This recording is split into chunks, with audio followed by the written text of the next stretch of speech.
Hi to everyone, to all of my friends and colleagues in China. My name is Amer Zeidan. I'm a professor of medicine at Yale University and the chief of the Hematologic Malignancies Division at Yale Comprehensive Cancer Center.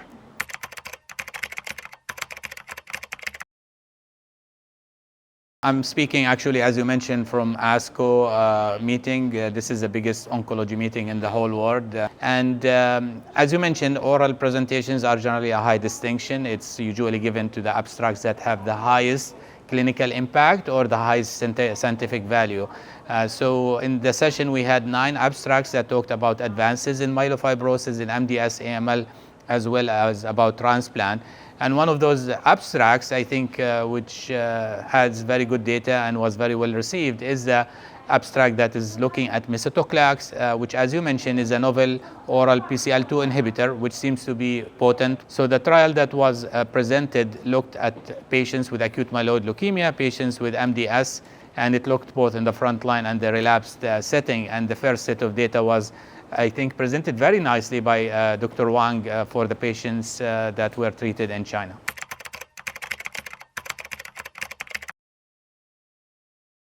So actually, azacitidine has been the standard of care not only a decade, has been almost 2 decades now, where the standard of care in the management of patients with higher risk MDS in the frontline setting has not changed. So the field has been very anxious to get drugs that have good activity and good efficacy and safety data to move to the frontline setting.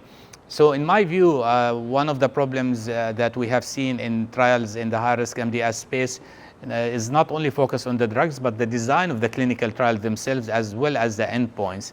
So one of the areas we have seen is a lot of emphasis on marrow CR, which is count suppression without count recovery. And a number of those drugs have been suggested to have good activity, but when you look at the data, it's primarily suppression in the blast count without good count recovery.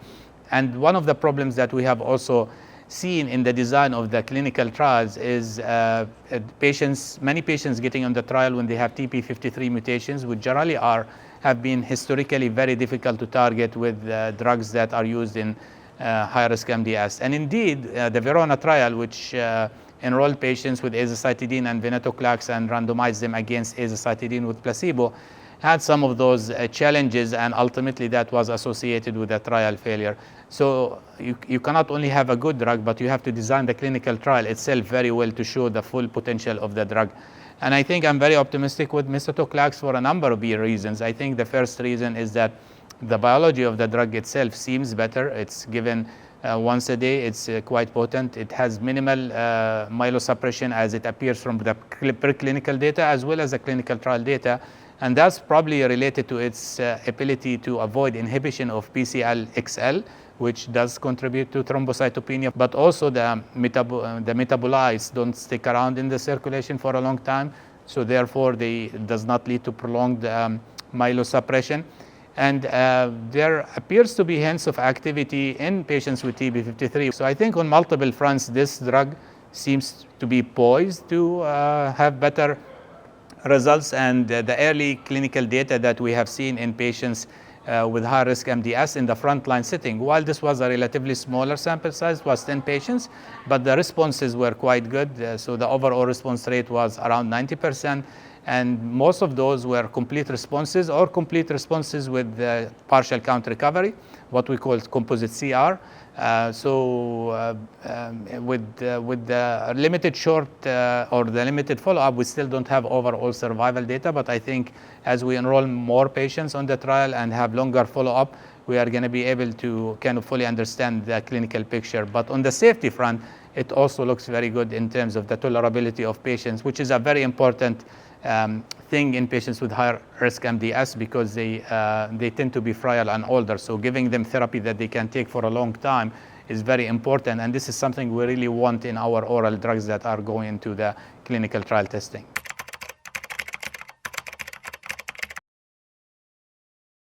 Patients with the statistics in the US for the epidemiology of MDS vary a little bit, but in general, we think at least 20,000 cases per 100,000 in the US are diagnosed with MDS each year. Around half of them have higher risk disease. What we know is that the number of patients with higher risk MDS is going to increase. Why is that? Because we have more older people, and this is a condition that happens primarily in older patients. So with the longer longevity of the population, more patients will be diagnosed. But the second reason is that there is a substantial number of patients with high-risk MDS who are what we call therapy-related. They happen after previous chemotherapy or radiation for another cancer. And now we have many cancer survivors who live for many years. So that is also going to increase the number of those patients. And as you mentioned, for many years, we still do not have new drugs beyond the azacitidine. So this has been, I think, a very difficult situation.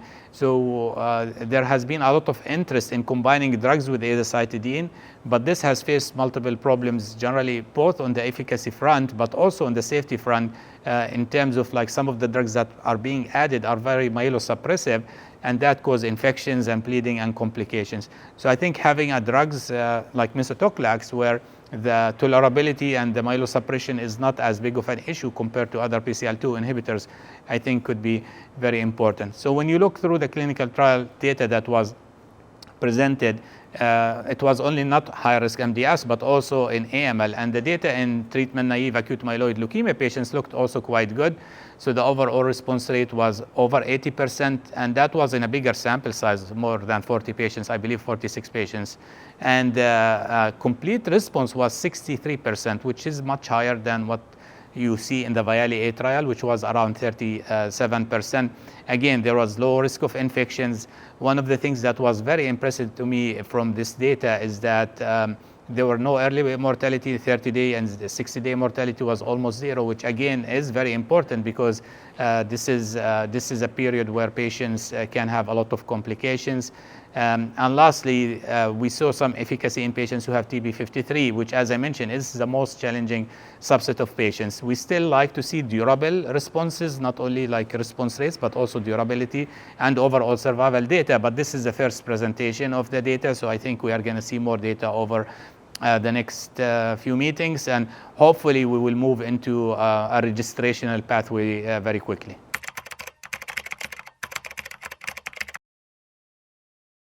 So I think biologically we know that patients with high-risk MDS like AML have increased expression of pro-apoptotic proteins because they are cancer cells and they're abnormal. So what cancer cells try to do to avoid death is to increase the expression of BCL2, which is basically an anti-apoptotic factor, and that has been a resistant mechanism. So by inhibition the BCL2 pathway, you are pushing these cells toward death, or what we call apoptosis, and that leads to clinical responses. And this is the biological rationale. However, we already have seen the clinical justification of this approach by looking at patients with acute myeloid leukemia, where AZA/VEN has already been shown to increase not only the response rate, but also the survival in comparison to AZA by itself in patients with acute myeloid leukemia. And AML and high-risk MDS are very closely related. Both of them are characterized by increased blast count and increased in the PCL, in the pro-apoptotic proteins, as I was saying. So I think the mechanism makes sense. And indeed, in the Verona trial, we actually did see subsets of patients who responded to AZA/VEN better than others, but when you look at the overall population, the study was negative. So I'm very convinced that BCL2 inhibition is going to improve outcomes in patients with high-risk MDS, potentially like Mesutoclax, where again has better kind of profile, as well as better design trials. So I think between these two things, hopefully we'll achieve an approval in high-risk MDS and break that white space, as you were saying.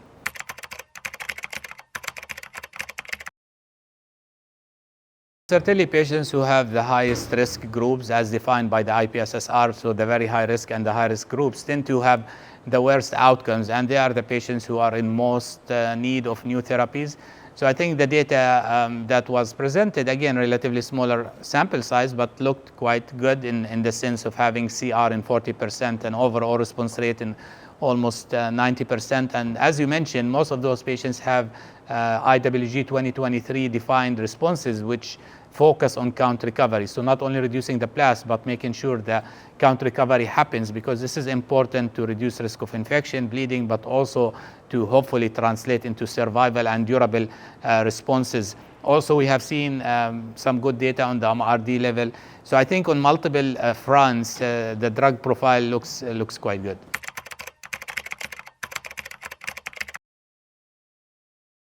clearly venetoclax in AML has led to very significant improvements. Of course, the problem has been that some patients will not respond, so not only 30% or 37% achieve complete remission.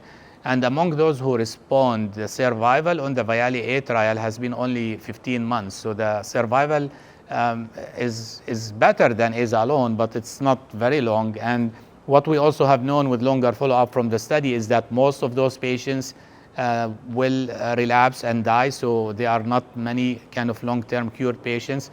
And we also know that there are certain subsets of patients that do not benefit from the addition of venetoclax, for example, TP53 mutated patients. Now, this is on the efficacy front. On the safety front, we know that venetoclax can be quite myelosuppressive. There are patients who develop infections and bleeding. And actually, in the VIALE-A trial, the early mortality, which was the 30 to 60-day mortality on the trial, was around 8%. So some patients would still die from this kind of combination. So I think to try to improve on both of those ends, we certainly need new drugs. And when you think about the profile of Mesutoclax, it could address issues related both on the efficacy and the safety front. So on the efficacy front, from a relatively big cohort, around more than 40 patients, treatment naive, the CR rate was more than 60%, 63%. Many of the patients achieved some kind of response, more than 80%. We have seen responses in patients who have adverse cytogenetic groups and molecular groups such as TP53 patients. And certainly we need longer follow-up to understand the durability and the survival, but all the early signals are there. Now, the second angle is the safety. So the safety is very good. Again, there has been no deaths in the first 60 days, like in terms of treatment-related mortality, which does look better. The myelosuppression, the time to count recovery does look better. So I think overall the safety profile looks good. And I would add that some of that could be explained by the lack of BCL-XL inhibition, which does contribute to thrombocytopenia. But beyond the safety and the efficacy, as a drug, I think this is an easier drug to take because it does not have effects in terms of food interaction. It has minimal interactions with antifungals and drugs that, for example, prolong QTC or CYP3A inhibitors. All of these are issues in which you have to kind of monitor the patients and minimize the risk of interactions a lot. So when you have a combination of better efficacy, better safety, and better drug profile, I think all of this hopefully can result in a drug that could potentially replace as the standard of care, not only in AML, but also in high-risk MDS.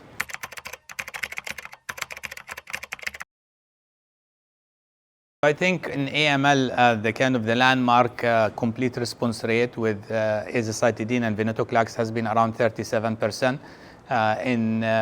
With the combination of venetoclax, what we have seen in this early kind of data from around 46 patients who were treated on the treatment-naive AML cohort, the CR rate was around 63%. The overall response rate was more than 80%. So I think the profile on the efficacy front does look better. As I mentioned, the count recovery is a very important point because you don't want only to reduce the blast, so to see more sustained count recovery is very important.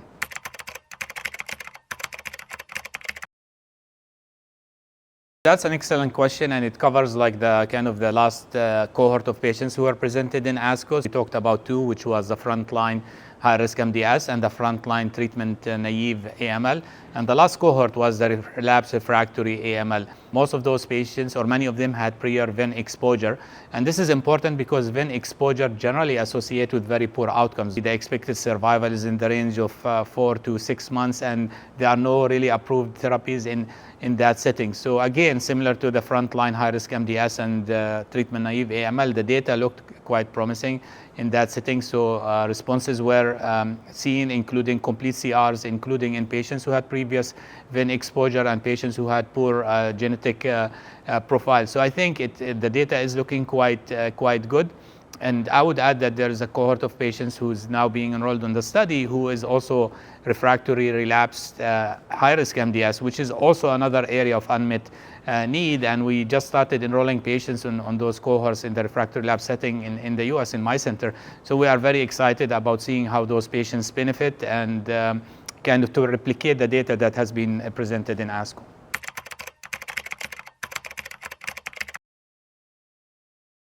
So I think all the points you mentioned are very important because they do compare favorably when you look at venetoclax. Of course, we don't have right now kind of head-to-head comparison, but when you look at each trial separately, the early mortality, as I mentioned with azacitidine in the VIALE-A trial was around 7.7%, but in this trial, there were no early deaths at 30 days or 60 days, so early day mortality, which reflects probably less chance of infection, less chance of myelosuppression, prolonged myelosuppression, and less chance of febrile neutropenia, all of which have been observed on the trial. And I think the biological rationale comes very nicely from the drug being more potent, doesn't have metabolites that stick around longer in the circulation and contribute to the prolonged myelosuppression, but also that it does not seem to hit the BCL-XL, which leads to thrombocytopenia. So I think the way that the drug is designed basically explains some of the clinical benefits that we are already starting to see in this